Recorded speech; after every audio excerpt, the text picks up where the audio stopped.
ವೈಭವದ ಮಂಗಳೂರು ದಸರಾ ಮೆರವಣಿಗೆಗೆ ಕ್ಷಣಗಣನೆ ಆರಂಭಗೊಂಡಿದೆ. ದಸರಾದ ಮುಖ್ಯ ಆಕರ್ಷಣೆ ಶೋಭಾಯಾತ್ರೆಗೆ ಮಂಗಳೂರು ಸಕಲ ರೀತಿಯಲ್ಲಿ ಸಿದ್ಧಗೊಳ್ಳುತ್ತಿದೆ.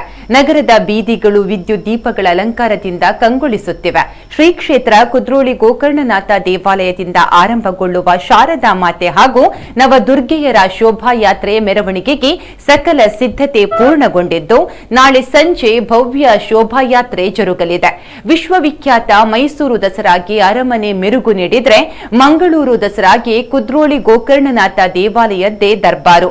ಮೈಸೂರಲ್ಲಿ ಚಾಮುಂಡೇಶ್ವರಿ ಅಗ್ರ ದೇವತೆಯಾದರೆ ಮಂಗಳೂರು ದಸರಾದಲ್ಲಿ ಶಾರದಾ ಮಾತೆಯೊಂದಿಗೆ ಶಕ್ತಿಯ ಪ್ರತೀಕವಾಗಿರುವ ನವದುರ್ಗೆಯರೇ ಧರೆಗಿಳಿದು ಬರುತ್ತಾರೆ.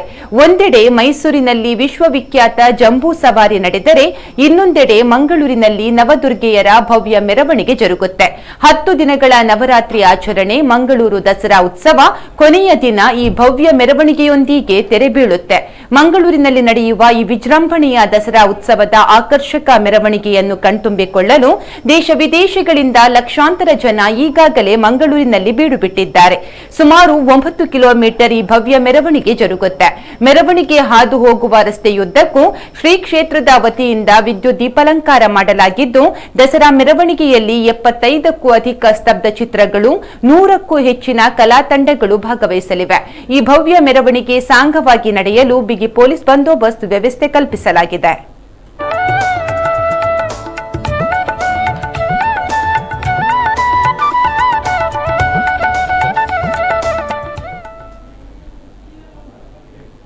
ದಸರಾ ಹಬ್ಬವನ್ನ ಕೋಲ್ಕತ್ತಾದಲ್ಲಿ ವಿಶಿಷ್ಟವಾಗಿ ಆಚರಿಸುತ್ತಾರೆ. ಬೆಂಗಾಲಿ ಸಂಸ್ಕೃತಿಯಲ್ಲಿ ದುರ್ಗಾ ಪೂಜೆಗೆ ಹೆಚ್ಚಿನ ಮಹತ್ವ.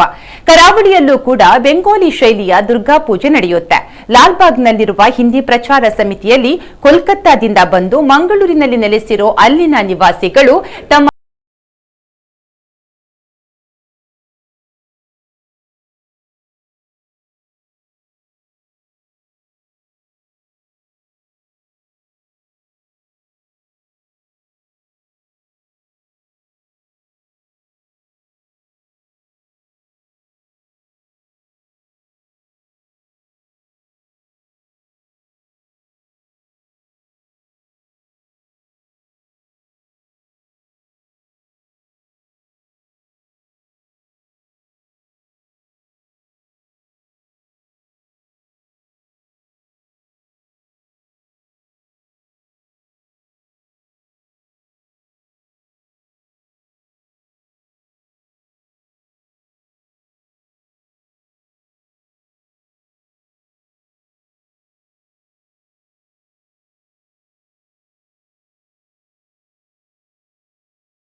ಇದು 35 ವರ್ಷದ್ದು ನವರಾತ್ರಿ ದುರ್ಗಾ ಪೂಜೆ.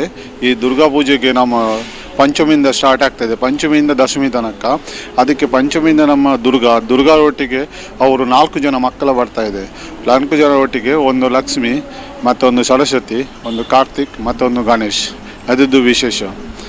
ಮತ್ತು ವಿಶೇಷ ಇದ್ದರೆ ಇದು 4 ದಿವಸಕ್ಕೆ 5 ದಿವಸಕ್ಕೆ ನಮಗೆ ಬಾಡಿ ಒಳ್ಳೆ ಪೂಜೆ ಎಲ್ಲ ಬಾಡಿ ಒಳ್ಳೆ ಗ್ರ್ಯಾಂಡಾಗಿ ಪೂಜೆ ಎಲ್ಲ ನಡೀತಾ ಇದೆ. ಮತ್ತು ಇದು ಔಟ್ಸೈಡ್ ಹೊರಗಿಂದ ತುಂಬ ಜನ ಎಲ್ಲ ಬರ್ತಾ ಇದೆ.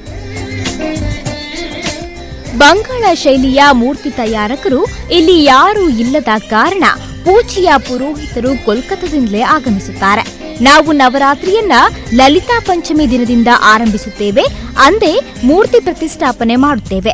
ಬಳಿಕ 6 ದಿನಗಳ ಕಾಲ ದುರ್ಗೆಗೆ ವಿಶೇಷ ಪೂಜೆ ಸಲ್ಲಿಸಿ ವಿಜಯದಶಮಿಯಂದು ಆರಾಧಿಸಲ್ಪಟ್ಟ ಮೂರ್ತಿಗಳನ್ನ ಶಾಸ್ತ್ರೋಕ್ತವಾಗಿ ಜಲಸ್ತಂಭನ ಮಾಡುತ್ತೇವೆ ಎಂದು ಸಮಿತಿಯ ಸದಸ್ಯ ಚಿದಾನಂದ್ ಹೇಳುತ್ತಾರೆ.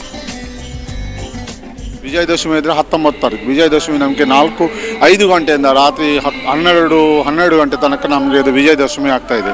ಮತ್ತು ನಮ್ಮ ಈ ಪ್ರತಿಮೆ ಮೂರ್ತಿ ನಾವು ಎಲ್ಲ ವಿಜಯದಶಮಿ ಸುಂತಲವೆತ್ತು ಮತ್ತು ಸಮುದ್ರಿಗೆ ಕೊಂಡೋಗಿ ನಾವು ನೀರಿಗೆ ಎಲ್ಲ ವಿಸರ್ಜನೆ ಮಾಡಿ ಮತ್ತೆ ನಾವೆಲ್ಲ ಮಾಡೋದು. ಒಟ್ಟಿನಲ್ಲಿ ದಸರಾ ವೈಭವದಲ್ಲಿ ಇಡೀ ಮಂಗಳೂರು ನಗರವೇ ಮಿಂದೇಳುತ್ತಿದೆ. ಕರಾವಳಿಯ ಸಂಸ್ಕೃತಿಯ ಜೊತೆಗೆ ಇತರೆ ಸಂಸ್ಕೃತಿಗೂ ಇಲ್ಲಿನ ಸ್ಥಳೀಯರು ಮಾನ್ಯತೆ ನೀಡುತ್ತಿರುವುದು ನಿಜಕ್ಕೂ ವಿಶೇಷ. ಸಂದೇಶ್ ಜಾರ, ನಮ್ಮ ಕುಡ್ಲ ನ್ಯೂಸ್ 24x7.